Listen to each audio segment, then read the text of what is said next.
अच्छा जी, हम पढ़ेंगे आज नर्वस सिस्टम के बारे में कि नर्वस सिस्टम हमारा है क्या।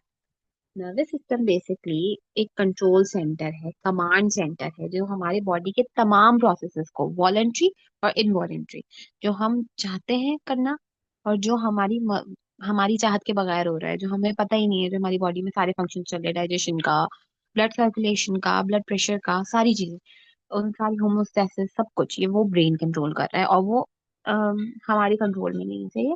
तो वो नर्वस सिस्टम ही कंट्रोल कर रहा होता है। अच्छा, अब नर्वस सिस्टम के दो पार्ट्स हैं, एक तो सेंट्रल और दूसरा क्या है हमारे पास पेरिफेरल। सेंट्रल में क्या आता है, हमारे पास ब्रेन आता है, स्पाइनल कॉर्ड आता है, बाकी जो ब्रेन स्टेम वगैरह, ये जितनी भी ब्रेन से रिलेटेड चीजें हैं ना, वो जो हमारे फिजिकल, जो हम सीएनएस में पढ़ते हैं, जो अभी तक हमने पढ़ा है, वो हमारे सेंट्रल में आएगा।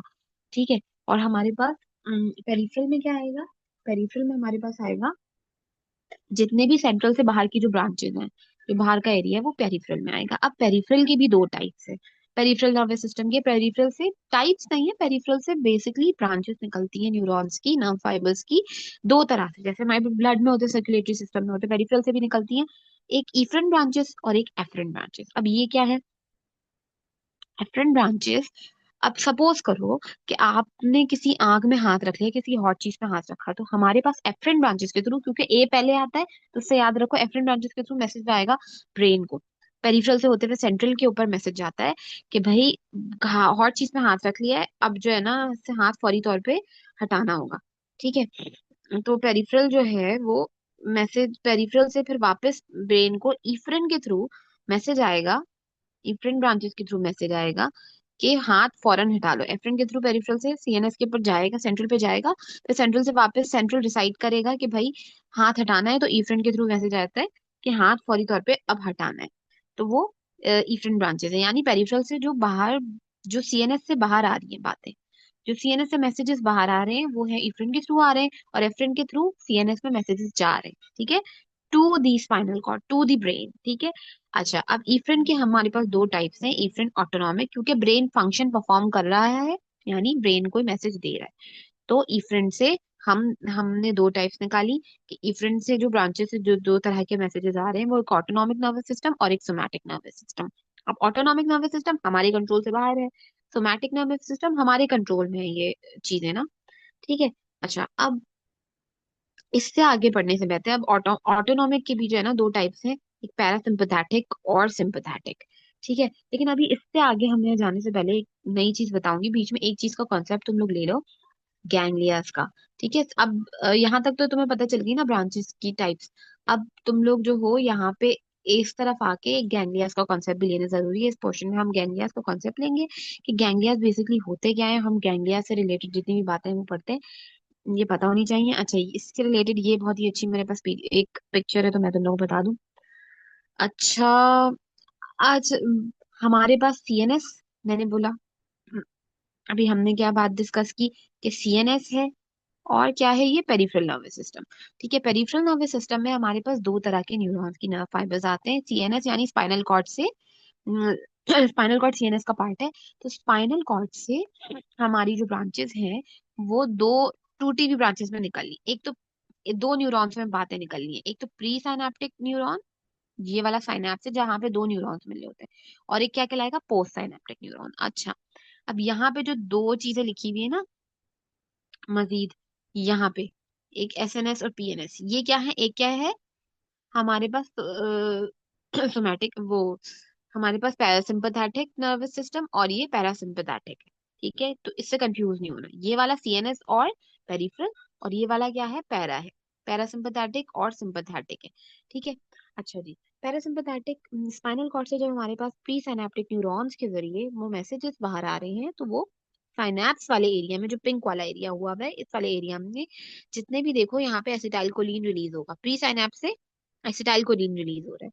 तो यानी, और इस एरिया में जो रिसेप्टर्स है ना, जो पोस्ट साइनैप्स पे रिसेप्टर्स हैं, वो क्या कहलाएंगे हमारे पास, निकोटेनिक रिसेप्टर्स। ये निकोटेनिक रिसेप्टर्स हैं। ठीक है। अच्छा, मैं पूरा नहीं लिख रही हूँ, ये आप कर लेना, क्योंकि मेरे मोबाइल पे इतना पॉसिबल नहीं है इस तरह लिखना। तो हमारे पास ये निकोटेनिक रिसेप्टर्स कहलाते हैं, जो एसिटाइलकोलिन पर रिस्पॉन्स देते हैं। ठीक है। अच्छा, एक बात याद ही रखने वाली ये है कि हमारे पास जो presynaptic, preganglionic neuron या प्री साइनेप्टिक न्यूरॉन होता है, सिंपैथेटिक नर्व पाथवे में वो होता है short, close to the spinal cord, ये स्पाइनल कॉर्ड से करीब है ना, ये स्पाइनल कॉर्ड से बहुत करीब है। और पैरासिम्पथेटिक में ये लॉन्ग होता है, ये pre synaptic preganglionic neuron हमारा बहुत लॉन्ग है। और ये स्पाइनल कॉर्ड से तो दूर है, but it is close to the effector organ, organ के करीब है, ये ऑर्गन के न्यूरॉन है, ठीक है।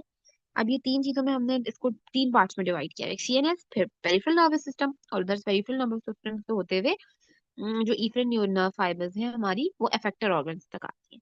अफेक्टिव ऑर्गन्स में जो दो चीजें याद करने वाली हैं वो ये हैं कि पैरासिम्पथेटिक पाथवे में, हमेशा पैरासिम्पथेटिक पाथवे में जो हमारे पास अफेक्टर ऑर्गन्स में जो न्यूरॉन्स या न्यूरोट्रांसमीटर रिलीज हो रहा होगा वो होगा एसिटाइल कोलिन। और हमारे पास सिंपथेटिक नर्व पाथवे में जो ट्रांसमीटर रिलीज हो रहा होगा वो नॉर एपिनेफ्रिन या एपिनेफ्रिन कहलाएगा, ठीक है जी। ये याद कर लेनी है आपको बात, ये बिल्कुल एक कंफर्म बात है। लेकिन अब मैं इससे आती हूँ, एक एक्सेप्शन है। सिंपैथेटिक नर्व पाथवे में जब हमारे पास स्वेट ग्लैंड्स की बात आती है तब वहां पे नॉर एपिनेफ्रिन रिलीज नहीं होता, वहां पे रिलीज क्या होता है, वहां पे रिलीज हो रहा होता है हमारे पास acetylcholine. Sympathetic nerve fibres में, सिंपैथेटिक नर्व पाथवे में पोस्ट साइनेप्स से हमेशा नॉर एपिनेफ्रिन या एपिनेफ्रिन रिलीज होगा, जो कि यहाँ अच्छा इन अफेक्टेड न्यूरॉन्स के जो हमारे पास रिसेप्टर्स है ना, उनको हम क्या कहेंगे, ये देख लो। एक को हम कहेंगे मस्करेनिक या एड्रीनर्जिक रिसेप्टर्स। मस्करेनिक रिसेप्टर्स क्या होंगे, हमारे पास मस्करेनिक रिसेप्टर्स वो होंगे, सॉरी सॉरी सॉरी, हमारे पास जो है मस्कुलिनिक रिसेप्टर्स, और ये हमारे पास मैंने क्या बोला, अफेक्टर ऑर्गन्स पे जो रिसेप्टर्स होंगे। अफेक्टर ऑर्गन में जो पोस्ट साइनेप्टिक न्यूरॉन जो है वो रिलीज कर रहा है, जो हमारा न्यूरो रिलीज कर रहा है वो क्या है, नॉरएपिनेफ्रिन या एसिटाइलकोलिन होगा। फिर मैंने क्या कहा, सिंपैथेटिक नर्व फाइबर्स के पोस्ट साइनेप्टिक गैंग्लियन से हमेशा हमेशा नॉरएपिनेफ्रिन रिलीज होगा, सिवाय एक एक्सेप्शन के, ठीक है। फिर मैंने कहा, अब मैं एक्सेप्शन अभी बताऊंगी।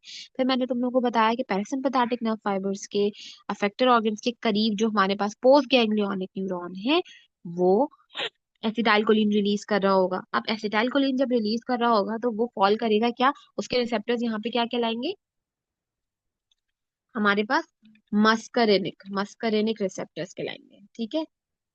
सॉरी, हमारे पास जो नर्व फाइबर्स कहलाएंगे वो यहाँ पे कहलाएंगे मस्करेनिक, मस्करेनिक नर्व फाइबर्स। ये हमारे पास अफेक्टर ऑर्गन्स के ऊपर जो रिसेप्टर्स लगे हुए हैं ये मस्करेनिक है। और सिमिलरली इसी तरह, क्योंकि ये एसिटाइल कोलिन को रिस्पॉन्स कर रहे हैं, तो इससे क्या बात हमारे पास हो गई कि हमारे पास एसिटाइल कोलिन को रिस्पॉन्स देने वाले दो तरह के रिसेप्टर्स हैं। एक तो कहलाएंगे निकोटेनिक, दूसरे क्या कहला रहे, मस्करेनिक। निकोटेनिक कौन से हैं, निकोटेनिक जो है जो हमारे पास गैंग्लियोनिक एरिया में है, ठीक है। गैंग्लियोनिक एरिया में जो रिसेप्टर्स हैं वो हमारे पास, हम कह रहे हैं उन्हें निकोटेनिक रिसेप्टर्स इस साइड पे। लेकिन यही रिसेप्टर्स जब हमारे पास आ जाते हैं अफेक्टर ऑर्गन्स की तरफ, तो ये हम कह रहे हैं इनको मस्करेनिक रिसेप्टर्स। सिमिलरली अब जो है मैं इसके बारे में अब थोड़ा सा हम कहेंगे, जो अफेक्टर ऑर्गन्स जो हमारे पास साइनेप सिंपैथेटिक नर्व ऑर्गन पाथवे में जो हमारे पास अफेक्टर ऑर्गन्स के पास रिसेप्टर्स कहलाएंगे वो एड्रीनर्जिक कहलाएंगे, एड्रीनर्जिक, ठीक है। मैं वैसे तो हम इसको दूसरे तरीके से बताते हैं, एड्रीनर्जिक रिसेप्टर्स, ठीक है। अफेक्टर ऑर्गन पे जो रिसेप्टर्स हैं वो एड्रीनर्जिक रिसेप्टर्स हैं और मस्कुलिनिक रिसेप्टर्स हैं, ठीक है। मैंने क्या कहा, सिंपैथेटिक नर्व पाथवे में जब भी अफेक्टर ऑर्गन्स पे जो जितने भी हमारे पास रिसेप्टर्स होंगे वो एड्रीनर्जिक रिसेप्टर होंगे, सिवाय सिवाय सिवाय एक एक्सेप्शन के। वो एक्सेप्शन क्या है, वो एक्सेप्शन है स्वेट ग्लैंड्स, ठीक है। हमारे जो स्वेट ग्लैंड्स हैं वहां पे मस्कुलिनिक रिसेप्टर्स होंगे, और वो क्या कहते हैं वहां पे एसिटाइल कोलिन ही पोस्ट साइनेप्टिक गैंग्लियन से रिलीज हो रहा हो। अब एक बात मैं तुम लोगों को ये बताने वाली हूँ कि जब, अच्छा इतनी बात तुम लोगों को समझ आ गई। अब एक चीज समझ लो कि पैरासिम्पैथेटिक, अब हम पैरासिम्पैथेटिक और सिंपैथेटिक नर्व पाथवे पे आते हैं कि पैरासिम्पैथेटिक और सिंपैथेटिक है क्या। पैरासिम्पैथेटिक सिंपैथेटिक, ठीक है। ब्रेन है, ब्रेन से स्पाइनल कॉर्ड है, स्पाइनल कॉर्ड से हमारे पास इफ्रिन फाइबर्स निकलने हैं और एफ्रिन फाइबर्स निकलने हैं। तो समझने वाली बात क्या है यहाँ पे, समझने वाली बात ये है कि हमारे पास जो पैरासिम्पथेटिक नर्व फाइबर्स जहाँ से निकल रहे हैं, सिंपथेटिक जो है हमारा थोरेसिक और ल्यूम्बर एरिया से निकल रहा होता है। यानी देखो यहाँ पे बीच वाले एरिया से निकल रहा है थोरेसिक और ल्यूम्बर एरिया। ये वाला जो एरिया कहला रहा है, एक थोरेसिक है टी वाला, और दूसरा क्या है, ल्यूम्बर एरिया। ठीक है, ये एल वाला एरिया ल्यूम्बर एरिया, और ये थोरेसिक एरिया से हमारी क्या नर्व फाइबर्स निकली हैं, सिंपथेटिक। और पैरासिम्पथेटिक हमारे निकल रही है क्रेनियल एरिया से, ऊपर वाला एरिया और सबसे नीचे वाला एरिया। ये हमारा कौन सा एरिया कहलाएगा, सैक्रल एरिया। ठीक है ना, जो हमारा सैक्रल एरिया है वहां से हमारे पास पैरासिम्पथेटिक नर्व फाइबर्स निकल। तो ये डिफरेंस एक याद रखना, सैक्रल और क्रेनियल से पैरासिम्पथेटिक, और थोरेसिक और ल्यूम्बर से हमारे पास सिंपथेटिक इफरेंट न्यूरॉन्स निकल रहे हैं, या एफिन जो भी। तो अब जो है तुम लोगों को ये बातें याद रख ली हैं आपने। अब ये इफेक्ट कैसे करेंगे, ये बातें भी एमसीक्यू में आ जाती है, इसलिए याद करनी है। तो सिंपथेटिक के जितने भी इफेक्ट हैं उसको ऐसे याद रखो कि क्योंकि ये फ्लाइट एंड फाइट रिस्पॉन्स है। फाइटिंग, फाइटिंग मतलब गुस्सा आया होगा तो जाहिर है फाइट हुई है। तो जब गुस्सा आएगा तो मैं जो हूँ अपने दुश्मन की शक्ल याद करूंगी।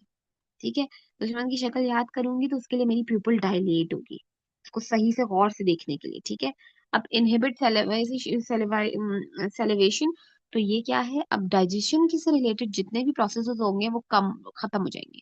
वो इन स्टमक एक्टिविटी भी, चाहे वो स्टमक एक्टिविटी हो चाहे वो सलाइवा हो, तो ये रिलीज नहीं होगा, मुंह खुश्क हो जाएगा। ठीक है, और glucose inhibited inhibits gall bladder. Gall bladder क्योंकि डाइजेशन में रोल प्ले करता है, तो गॉल ब्लैडर भी रुक जाएगा, लेकिन ग्लूकोज की रिलीज होगी, एनर्जी चाहिए हमें लड़ने के लिए, इसलिए ग्लूकोज रिलीज होगा, रिलीज ऑफ ग्लूकोज होगा। इनहिबिट इंटेस्टाइन की एक्टिविटी भी रुक गई क्योंकि डाइजेशन रुक गया।